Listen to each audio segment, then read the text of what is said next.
Hello and welcome back to The Rundown. I'm your host, Matthew Stell. We have a lot of news to cover today, so let's get started.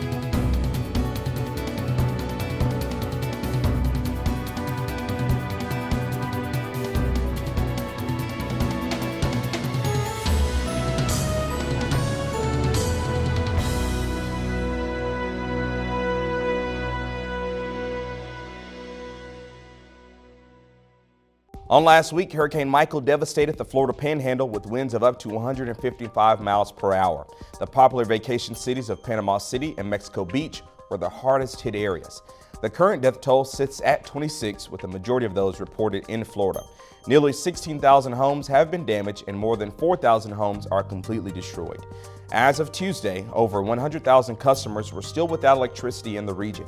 Michael was the third largest storm to hit the continental United States in recorded history. According to Turkish officials, the body of Saudi journalist Jamal Khashoggi was cut into pieces after allegedly being killed at the Saudi consulate in Turkey. Khashoggi, a reporter for the Washington Post, had traveled to Turkey in early October to obtain documents to marry his Turkish fiancée. Saudi officials had previously said that Khashoggi had left the consulate, but witness accounts have contradicted this statement. In a tweet, President Trump said that the Saudi crown prince has denied the allegations. But later on that day, the president sent Secretary of State Mike Pompeo to Saudi Arabia on assignment. Saudi officials have described the situation as an interrogation gone awry. A day after a federal judge in California dismissed the defamation lawsuit that adult film actress Stormy Daniels filed against President Trump, the president tweeted that he can now go after, quote, Horseface and her third-rate lawyer, referring to Michael Avenatti, here in Texas, in which Daniels has a residence.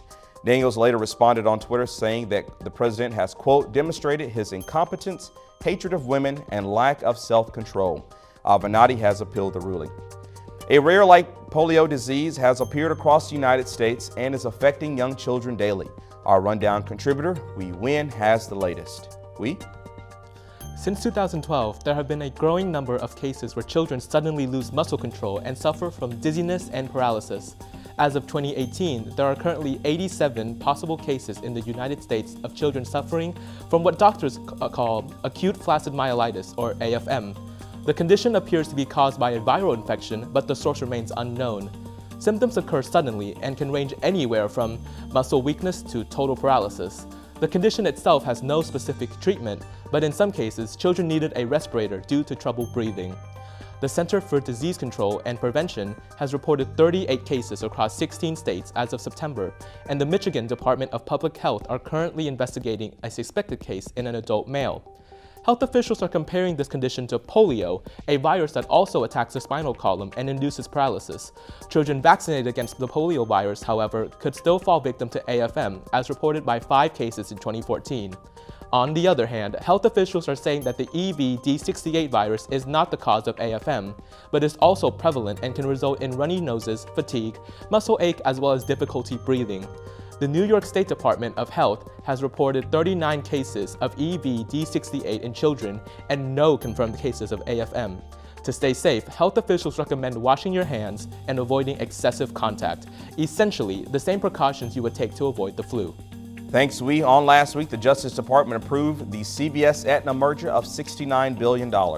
CVS Health had revenues of about $185 billion on last year and provided prescription plans to roughly 94 million customers.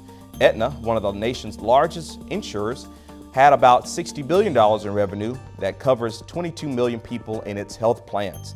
Many people believe that the merger will allow for cheaper insurance across the board, while others hold that American consumers will have less control over their Medicare and prescription drugs. Finally, across the pond, the royal family has announced that the Duke and Duchess of Sussex, more commonly known as Prince Harry and Meghan Markle, are expecting a child next spring. The child will be 7th in line to the British throne and will have 3 older first cousins, of course, the children of Prince William and the Duchess of Cambridge, Kate Middleton. Thanks for joining us today. Remember to like us on Facebook and follow us on Twitter. And for all of us here at Geek TV, we'll see you next time.